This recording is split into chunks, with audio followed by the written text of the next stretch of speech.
Rain hammered Brooklyn's 14th Street, each droplet exploding like a warning. Jack Marino said, "Stay in the car, Maria." But Maria's heels clicked against the wet pavement, defiance in every step. A black sedan idled under the flickering blue glow of Sal's deli sign. The door cracked open, revealing a shadow. A flash. A gunshot tore the night. Jack lunged forward, catching the man's collapsing body. Crimson spread through the gutter, carried by rainwater. The smell of gunpowder mixed with gasoline. Maria whispered, "Jack," but her voice cracked. Neon light rippled over Jack's trembling hands as they clutched the man's silver crucifix.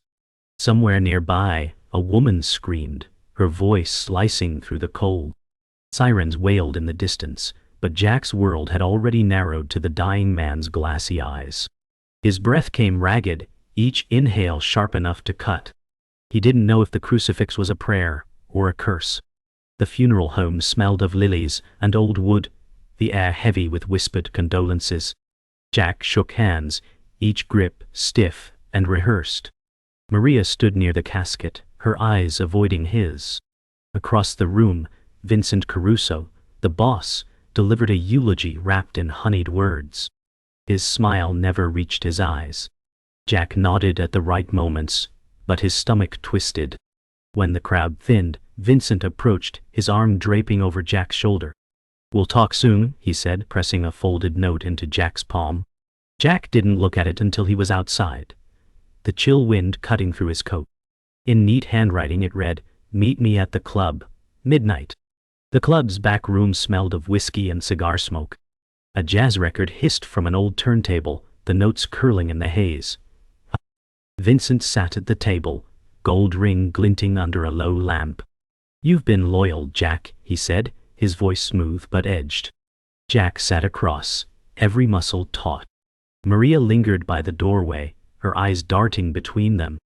Vincent poured 2 glasses of bourbon, sliding one across. Jack didn't touch it. "You hear things, you keep them to yourself," Vincent continued, leaning in. "That's how family survives." Jack nodded once, but the weight in his chest deepened. Jack sat in his apartment's kitchen, the city lights flickering beyond the rain-speckled window. The note lay open beside his half-empty coffee cup. His hands traced the crucifix like a worry stone. The radiator hissed, masking the faint sound of footsteps in the hallway. Jack reached for the drawer where his revolver slept. The footsteps passed, but the tension stayed. He thought of the man in the street, the blood in the gutter. Trust had become a currency he could no longer afford. The docks were quiet except for the creak of ropes and the slap of water against hulls. Jack walked alone, collar up against the wind.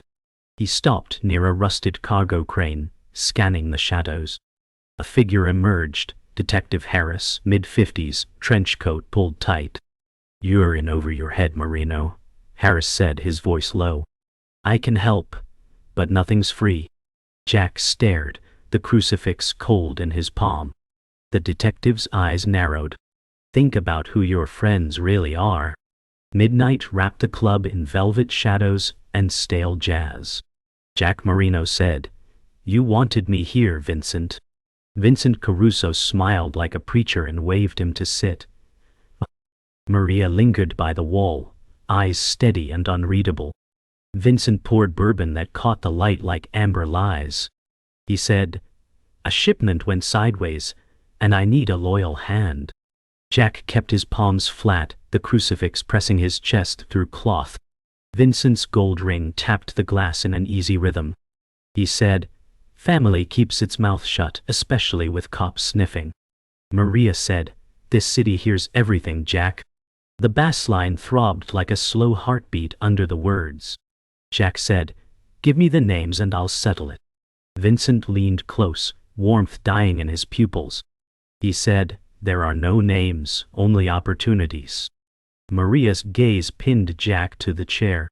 The clock behind the bar ticked like a trigger, counting down. Jack drifted through back rooms, like a rumor that refused to die. The bartender polished a glass until it nearly vanished. He said, "Funny thing about shipments, they sink without witnesses. Jack slid a bill across the wood and let silence work. A runner leaned in from the alley door, rain freckles on his capot. He said, "Word is the pier cameras went dark, boss." Jack said, "Which pier?" The kid swallowed, then nodded toward Red Hook. Maria appeared at his shoulder, perfume like smoke and clove. She said, "Friendly warnings are still warnings, Jack." He caught a reflection of two men across the floor, watching and not blinking. The bartender killed the jazz mid-note. The room breathed once and held it. Jack said, "Tell them I'm just paying my respects." The two men did not smile. They met at an all-night diner where coffee came black and answers cost more. Maria slid into the booth and set a small key between them. She said, "There's a locker at the Greyhound station." Jack kept his hands under the table, fingers tracing the crucifix. She said, "Inside is a ledger that hurts the wrong people." Fluorescence hummed like tired angels over chipped tile. Jack said, "Why trust me now?" Maria looked past him at the window fogged by breath and grease. She said, "Because we used to believe in the same things."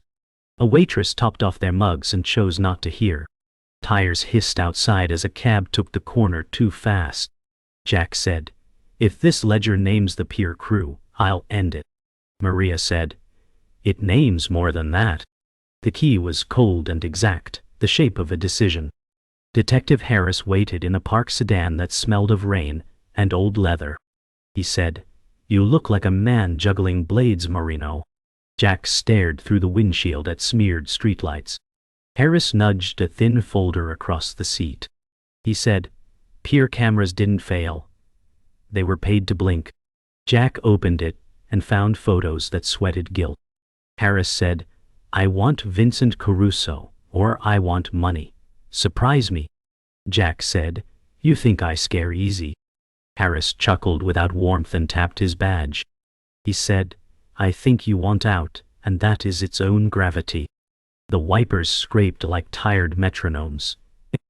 Jack closed the folder and felt the car shrink around him. He said, "If I move clean." Harris said, "Clean is an illusion we rent by the hour." By dawn the city wore a gray hangover and a mean mood. Jack reached his block and saw the window before he saw the brick. The note was rubber-banded to the shard-spattered stone. It read, "Stop asking." He stood in the hallway while neighbors pretended not to exist. Maria called before the dust settled. She said, "They know about the key." Jack said, "Then we move now." He wrapped his hand and cleared glass with slow care. The crucifix swung from his neck like a metronome set to regret. Sirens rolled somewhere far, patient and unconcerned. He said, "Locker first, then Red Hook." Maria said, "I'll cover your 6. He looked at the door and felt the fear turn into geometry. Every angle led forward. The Greyhound station woke like a tired animal, blinking in fluorescent glare. Jack Marino said, "Eyes up," as he and Maria crossed the scuffed tile. Maria kept her hood low, voice steady and close. She said, "Locker C17, then we ghost." A janitor pushed a squeaking cart, tracing a wet shine over old gum.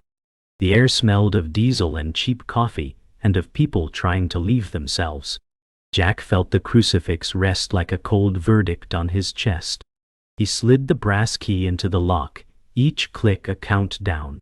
The door swung and revealed a ledger bound in black tape. Maria said, "Move," and palmed it fast. A kid with a bomber jacket watched from a payphone, eyes bright and wrong. Jack said, "We're burned." A security guard shifted his weight, too interested. Maria said, "Then walk like you belong." The station swallowed their footsteps as the intercom lied about delays. They hit the street and traded warmth for wind. The ledger was heavier than paper had a right to be. Jack said, "Names or numbers?" Maria kept the book tight to her ribs. She said, "Both." They ducked into a parking garage that smelled of rubber and rain. Tires hissed 3 floors up, too patient to be a stranger. Maria flipped to a page marked with red thread. She said, "Red Hook, Pier 7, heroin moved through shell charities. Jack read a column of initials that felt like loaded dice. He said, "The boss did not build this alone." A shadow detached from a pillar and became a man with a silenced pistol. Maria stepped, pivoted, and shoved the book into Jack's coat. She said, "Stairs." The first shot chewed cement where her shoulder had been. Jack said, "We keep the ledger breathing." The concrete stairwell swallowed their breath and gave back echoes like threats. They barreled down 2 flights, and the city roared up to meet them. Maria said, "Left," as they burst into an alley lined with dumpsters and steam. Jack pressed against brick and felt his pulse mark time. A second gunman blocked the street mouth with an umbrella and a grin. He said, "Ledger." Maria smiled without humor and tossed a decoy phone high. The umbrella lifted as eyes tracked the arc. Jack drove his shoulder and sent the man into a stack of crates. First gunman arrived late and angry, muzzle searching for truth. Maria said, "Your timing is terrible," and swept his ankles. The shot slapped the alley air and took a chip from a fire escape. Jack said, "Go," and hauled Maria into daylight. Sirens chose another crisis and faded south. The ledger thumped against his ribs like a second heart. Maria said, "We just announced our names." They crashed into a silent church and chose a pew near the back. Stained glass poured bruised colors over their coats. Jack set the ledger between hymnal pages as if asking for absolution. Maria said, "If we read it, we cross a line we can't uncross." Jack said, "We already crossed it." He opened to a section labeled with a saint's name that hid a devil's mask. Donations fed a charity that fed a peer that fed a city its poison. Maria traced a list of female couriers, clean records, and iron nerves. She said, "They were invisible by design." Jack felt heat crawl under his collar as names matched faces from funerals. He said, "The boss built his empire with their shadows." A door creaked and footsteps paused near the holy water.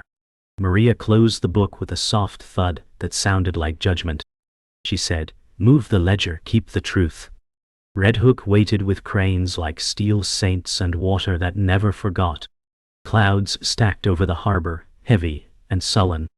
Jack said, "Pier 7, and felt the wind press every choice against him. Maria tightened her coat and stared at the chain-link perimeter. She said, 2 cameras, 1 blind spot by the forklift. They moved with the slow confidence of people who belonged. A woman in a high-visibility vest signed a clipboard with steady grace. Her eyes swept them and moved on.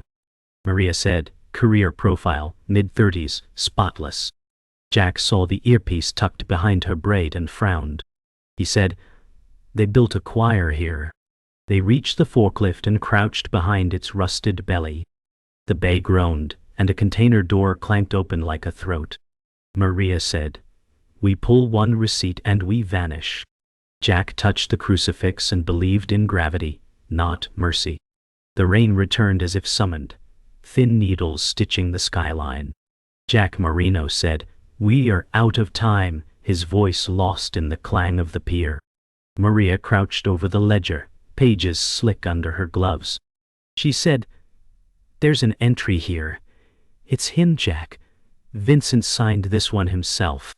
The foghorn bellowed, masking the thud of boots on wet planks. Jack slid the ledger into a waterproof bag and zipped it shut with finality. The courier from earlier reappeared, her braid damp and eyes steady. She said, "You shouldn't be here." Jack said, "Neither should you." Her gaze flicked past him, 2 men in dark coats closing in. Maria stood, the wind pulling her hood back, and said, "We move now, or we don't move at all."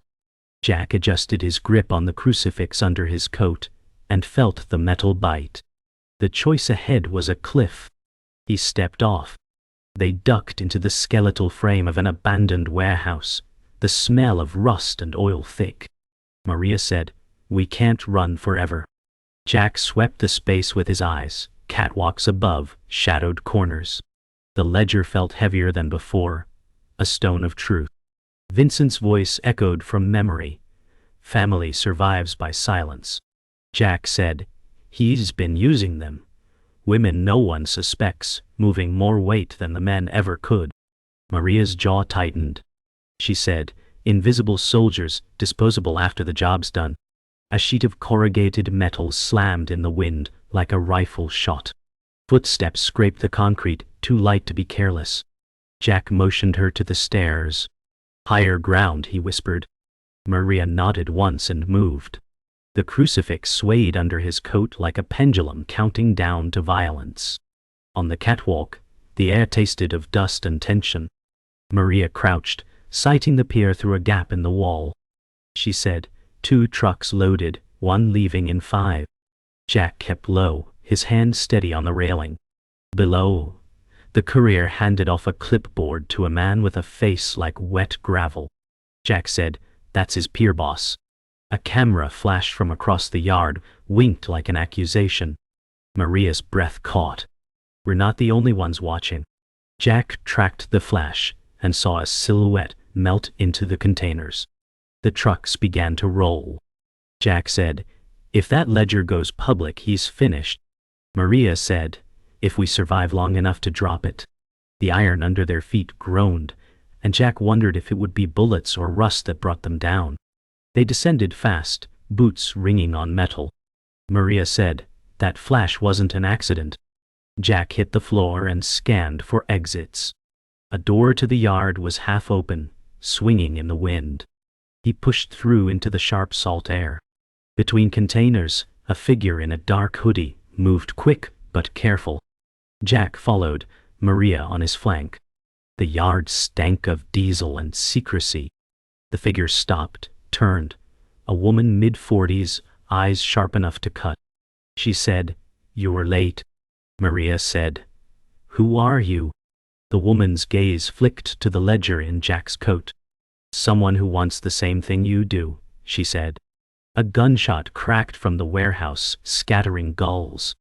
Jack said, conversation's over, and pulled them toward the outer gate. The woman followed without asking permission. They reached the edge of the yard where chain link met the East River. The water slapped pilings with the rhythm of a slow confession. The woman said, you want Vincent? I have records he can't bury. Jack said, and you want? She said, to live long enough to matter. Maria's breath misted in the cold, her eyes never leaving the shadows beyond the fence. A boat motor grumbled far off, a patient predator. Jack said, we'll trade when we're safe. The woman smiled without mirth. Safety's a fairy tale here. The wind shifted, bringing the scent of oil and rain. Maria said, then we make our own ending. Jack's grip tightened on the crucifix. In that moment, he knew the betrayal wasn't a rumor anymore. It was a currency. Jack Marino stood in the alley behind the diner, rain streaking down the brick like sweat from the city's skin. Maria said, we can't walk into this meeting blind. Jack kept his hands deep in his coat pockets, thumb grazing the crucifix. He said, Vincent's expecting me to fold. I'm going to burn his game instead. The hooded woman lingered at the mouth of the alley, eyes scanning the street. She said, my files connect his offshore accounts to the heroin shipments. The women in the ledger are his lifeline. A delivery truck rumbled past, masking the sound of footsteps too light to be casual. Jack's gaze snapped to the fire escape above. He said, we've been followed since the pier.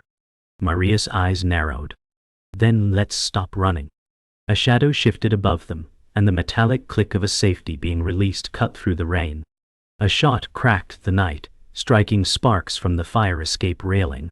Jack shoved Maria aside as the hooded woman drew a small pistol and fired upward. The shadows scrambled back into darkness.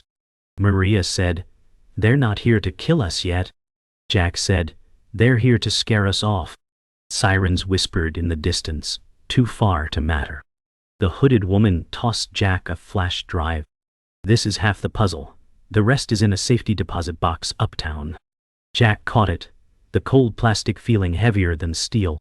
Maria said, if Vincent gets wind of this, the ledger won't save us. Jack tucked the drive inside his coat. Then we make sure he never sees it coming. Rainwater dripped from the fire escape, like seconds bleeding away.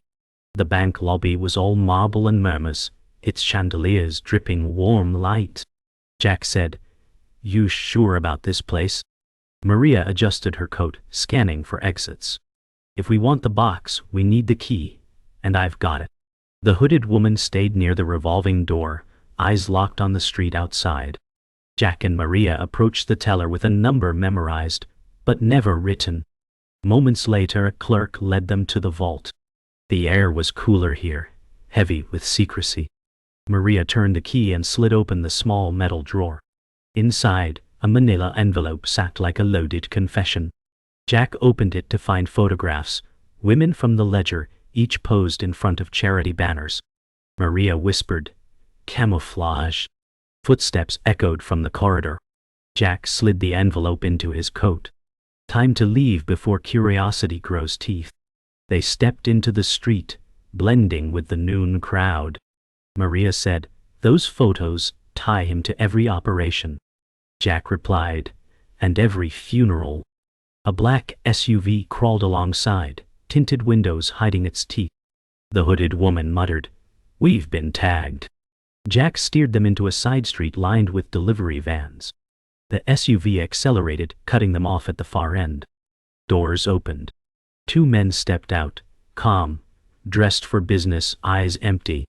Maria pulled Jack behind a van as a silencer coughed twice, bullets chewing metal. Jack fired back once, forcing them to duck.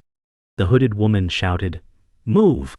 They sprinted toward a subway entrance, the ledger and envelope thudding in Jack's coat like contraband hearts. The subway tunnel smelled of iron and electricity. Jack, Maria, and the hooded woman waited in a recessed alcove as trains roared past, their wind tearing at coats. Maria said, "We're ghosts down here." Jack said, "Ghosts with teeth." The hooded woman handed him a folded map, creased from use. "Safe house in Queens," she said. "No one watches it, yet."